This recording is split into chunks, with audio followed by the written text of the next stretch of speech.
sais que c'est difficile quand on est dans des situations comme celle que vous traversez, avec encore une fois beaucoup de choses qui s'additionnent.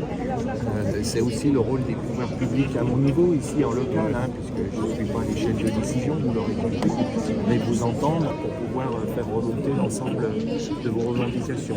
Elles le seront. Et puis par contre, bon, je pense que de toute façon le gouvernement ne va pas bouger tout de suite sur le point de la DNC, sur ces choses-là, mais par rapport au suivi derrière des agriculteurs qui ont été touchés, un troupeau abattu, il faut qu'il y ait vraiment un suivi psychologique derrière. Très important, et pas que des paroles, parce que la plupart du temps, c'est que des paroles. Il n'y a personne. Du jour au lendemain, ils se retrouvent sans rien dans le cheptel. Il faut qu'il y ait un psychologue qui aille directement sur l'exploitation et qui soit là pour l'abattage et qui soit là après, le lendemain. Et pas le lendemain à 11h du matin, le lendemain à 7h, à 8h du matin. Pour pas qu'il y ait des problèmes derrière, pour pas qu'il y ait des suicides. Parce que ça se passe déjà en France pour la tuberculose. Franchement, je sais pas, mais on ne se rend même pas compte comment les paysans sont attachés à leur bête. Il n'y a aucun suivi. Ces gens-là derrière, ils annoncent comme ça, comme si c'était... D'autant plus, alors je sais que c'est... Voilà, comme si c'était rien.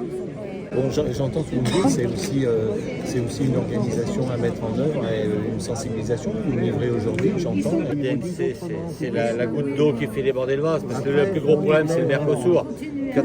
Si on fait rentrer des bêtes qui sont élevées dans d'autres conditions que nous, c'est sûr qu'on n'est pas compétitif, ça c'est clair.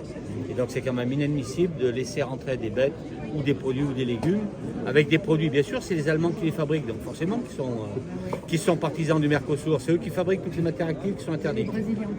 Et ils les vendent aux Brésiliens, donc après ils peuvent nous renvoyer leur merde, on ne peut pas leur dire amenez-les pas, c'est nous qui leur avons vendu les matières interdites. Quand on vend de la céréale à 150 € la tonne, qu'elle nous coûte 230 € à produire, je veux dire, au bout d'un moment, on ne sait plus comment faire. Vous êtes en céréales? Je fais céréales et je commence une activité d'élevage, engraissement. En engraissement? Oui, mais tout doucement. On fait comme on peut. Quand on est plus bactère, les banques ne nous ouvrent pas.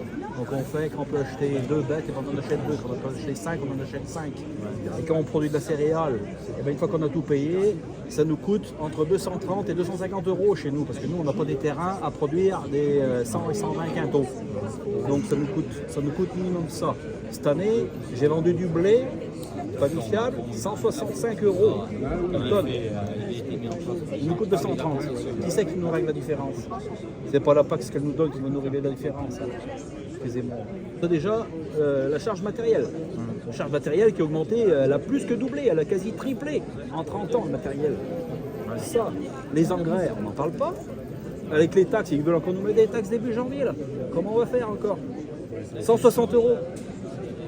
Et le gasoil, pareil, ils nous remettent encore 16 centimes au mois de janvier.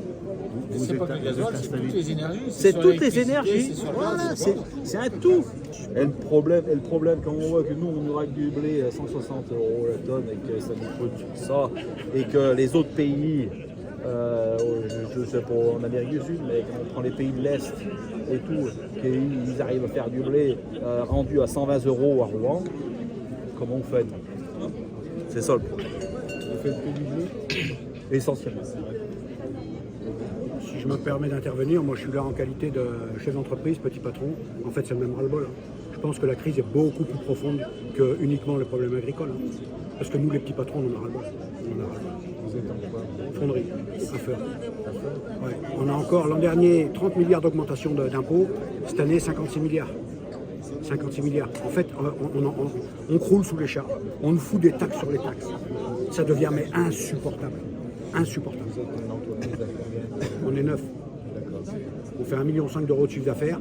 Et en réalité, plus ça va, plus les années passent, moins on dégage de résultats nets. Parce qu'en fait, tout chiffre, il part pour payer les taxes, les impôts, les fonctionnaires, le système en fait.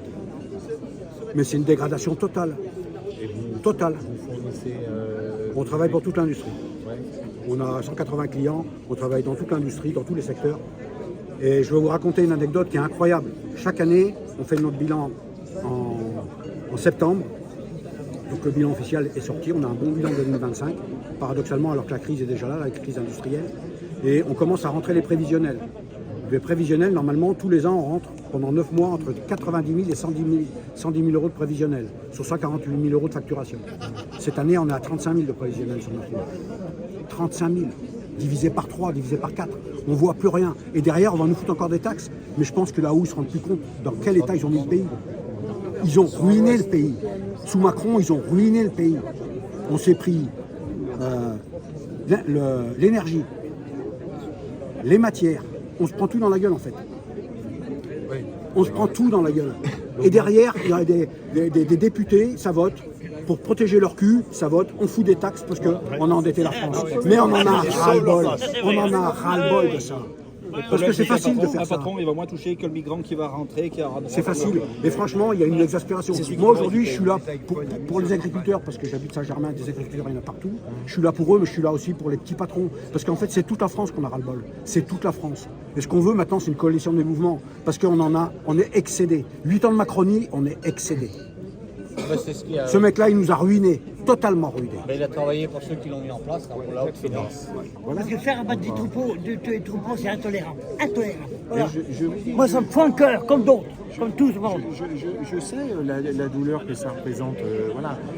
Après, voilà, je ne veux pas revenir sur les doctrines de stratégie, on les connaît. Hein, Disons qu'aujourd'hui, il y a un gros mal-être. Et le problème, c'est qu'aujourd'hui, toutes les grosses têtes, il faudrait qu'ils écoutent aussi les petits gars comme nous, moi je vais dire.